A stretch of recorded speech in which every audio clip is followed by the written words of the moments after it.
আমি শুভেন্দু অধিকারী ঈশ্বরের নামে শপথ করিতেছি যে पिछले साल 14 नवंबर को जब बिहार चुनाव के नतीजे आए थे तब मैंने इसी जगह से बीजेपी मुख्यालय से आप सबको कहा था, गंगा जी बिहार से आगे बहते हुए गंगा सागर तक जाती।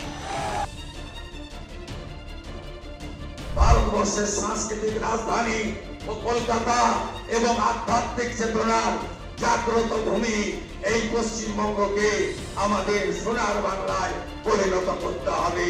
पश्चिम बंगाल की राजनीति हमेशा से सिर्फ चुनावी लड़ाई नहीं रही, बल्कि सत्ता, सड़क और संघर्ष की कहानी रही है।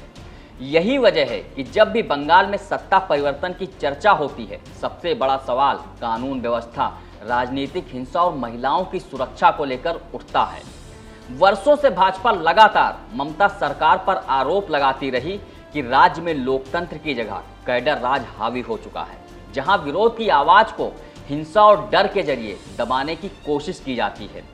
अब जब शुभेंदु अधिकारी प्रदेश के मुखिया बने हैं, तो उनके सामने सबसे बड़ी चुनौती सिर्फ सरकार चलाने की नहीं, बल्कि बंगाल की बिगड़ती प्रशासनिक छवि को बदलने की भी है।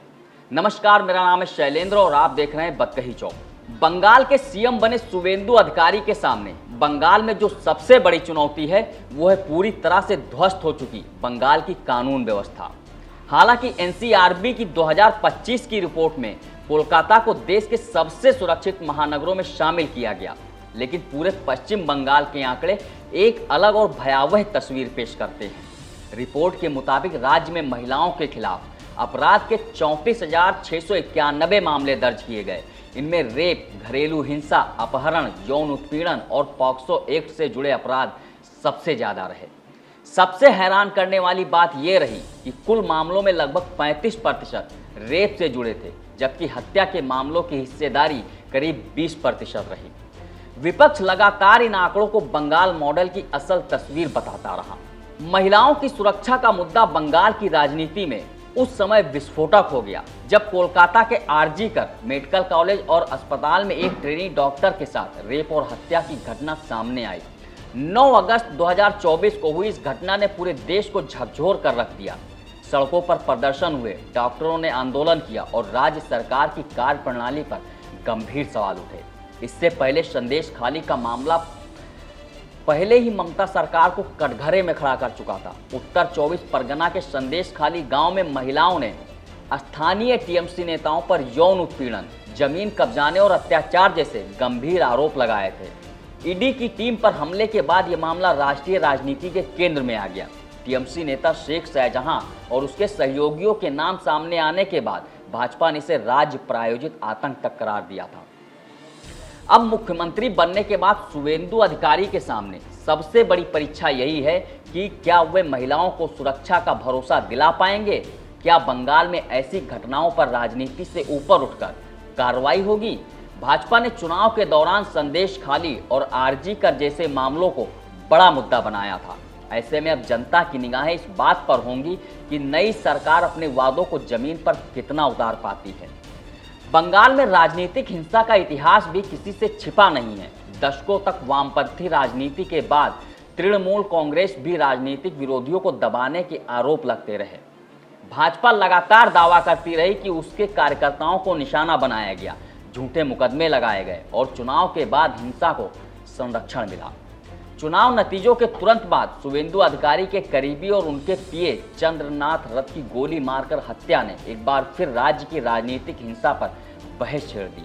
वहीं उत्तर दिनाजपुर में बम बनाने की फैक्ट्री का खुलासा और हावड़ा के शिवपुर में हालिया बमबाजी की घटनाओं ने यह साफ कर दिया कि बंगाल में हिंसा सिर्फ राजनीतिक नारा नहीं, बल्कि जमीनी हकीकत बन चुकी है। यही कारण है कि शुभेंदु अधिकारी की सरकार के सामने सबसे बड़ा सवाल ये रहेगा कि क्या वे बदले की राजनीति से ऊपर उठ पाएंगे।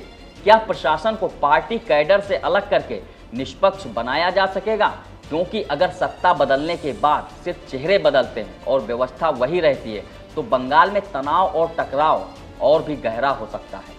भाजपा के लिए सिर्फ सरकार चलाने का मौका नहीं है, बल्कि अपने उस दावे को साबित करने की चुनौती भी है जिसमें वो खुद को सुशासन और कानून के राज की पार्टी बताती रही है। सीमा सुरक्षा भी शुभेंदु अधिकारी के लिए बड़ी चुनौती बनने वाली है। पश्चिम बंगाल की सीमा बांग्लादेश से लगती है और भाजपा लंबे समय से अवैध घुसपैठ, मानव तस्करी, नकली नोटों के कारोबार और मवेशी तस्करी को बड़ा मुद्दा बनाती रही है। भाजपा का आरोप रहा कि राजनीतिक संरक्षण की वजह से सीमा क्षेत्रों में अवैध गतिविधियां फलती फूलती रहीं। ऐसे में अब मुख्यमंत्री के तौर पर शुभेंदु अधिकारी पर दबाव रहेगा कि वे केंद्र सरकार के साथ तालमेल बनाकर सीमा सुरक्षा को मजबूत करें और घुसपैठ जैसे मुद्दों पर सख्त कार्रवाई करें, क्योंकि भाजपा के लिए बंगाल सिर्फ एक राज्य नहीं बल्कि राष्ट्रीय सुरक्षा की राजनीति का भी बड़ा केंद्र है। वहीं आर्थिक मोर्चे पर भी चुनौतियां कम नहीं हैं। एक दौर था जब बंगाल देश का औद्योगिक इंजन माना जाता था, लेकिन बीते कुछ दशकों में उद्योगों के पलायन और निवेश की कमी ने राज्य की अर्थव्यवस्था को कमजोर कर दिया। बेरोजगारी और रोजगार का संकट युवाओं के बीच बड़ा मुद्दा बन चुका है। भाजपा ने चुनाव में इंडस्ट्रियल बंगाल का सपना दिखाया। अब शुभेंदु अधिकारी को निवेशकों का भरोसा जीतना होगा। उन्हें यह साबित करना पड़ेगा कि बंगाल सिर्फ राजनीतिक संघर्ष और हिंसा का प्रदेश नहीं बल्कि उद्योग, IT, मैन्युफैक्चरिंग और इंफ्रास्ट्रक्चर निवेश के लिए सुरक्षित और भरोसेमंद राज्य भी बन सकता है। शुभेंदु अधिकारी की राजनीति भी अपने आप में दिलचस्प रही है। कभी ममता बनर्जी के सबसे भरोसेमंद नेताओं में शामिल रहे अधिकारी बाद में भाजपा में शामिल हो गए और फिर बंगाल की राजनीति में भाजपा का सबसे बड़ा चेहरा बनकर उभरे। यही वजह है कि उनके विरोधी उन पर राजनीतिक अवसरवाद का आरोप लगाते हैं, लेकिन अब मुख्यमंत्री बनने के बाद उन्हें यह साबित करना होगा कि वे सिर्फ राजनीतिक लड़ाई लड़ने वाले नेता नहीं बल्कि प्रशासनिक सुधार लागू करने वाले मुख्यमंत्री भी हैं। बंगाल की राजनीति में संस्कृति और भावनाओं का भी बेहद बड़ा महत्व रहा है। यहाँ की जनता दिल्ली की राजनीति को हमेशा अपने नजरिए से देखती है। ऐसे में शुभेंदु अधिकारी के सामने सबसे बड़ी राजनीतिक चुनौती ये भी होगी कि वे भाजपा की केंद्रीय राजनीति और बंगाल की क्षेत्रीय अस्मिता के बीच संतुलन कैसे बनाते हैं, क्योंकि बंगाल की जनता सिर्फ नारों से नहीं बल्कि संवेदनशील राजनीतिक संदेशों से भी प्रभावित होती है। मुख्यमंत्री बनने के बाद शुभेंदु अधिकारी ने साफ कहा कि महिला सुरक्षा उनकी सरकार की पहली प्राथमिकता होगी। उन्होंने कहा कि भाजपा कार्यकर्ताओं ने वर्षों तक हिंसा, उत्पीड़न और झूठे मामलों का सामना किया है, लेकिन अब नई सरकार न्याय और सुरक्षा सुनिश्चित करेगी। संदेश खाली और आरजी कर जैसे मामलों की जांच के लिए आयोग बनाए जाएंगे और दोषियों पर सख्त कार्रवाई होगी। साथ ही उन्होंने ये भी कहा कि भाजपा का लक्ष्य सिर्फ सत्ता हासिल करना नहीं बल्कि पश्चिम बंगाल का पुनर्निर्माण करना है। अब सबसे बड़ा सवाल यही है कि क्या शुभेंदु अधिकारी अपने राजनीतिक वादों को प्रशासनिक हकीकत में बदल पाएंगे? क्या बंगाल हिंसा और टकराव की राजनीति से निकलकर विकास, निवेश और सुशासन की दिशा में आगे बढ़ेगा, या फिर सत्ता परिवर्तन के बावजूद बंगाल की राजनीति उसी पुराने संघर्ष और प्रतिशोध के चक्र में घूमती रहेगी? इस वीडियो में फिलहाल इतना ही। बाकी देश दुनिया की खबरों के लिए देखते रहिए बतकही चौक। नमस्कार। This video is sponsored by Ram Ram Group of Companies, co-sponsored by Nature House and Bhaiya Ji Silver Coated Ilachi.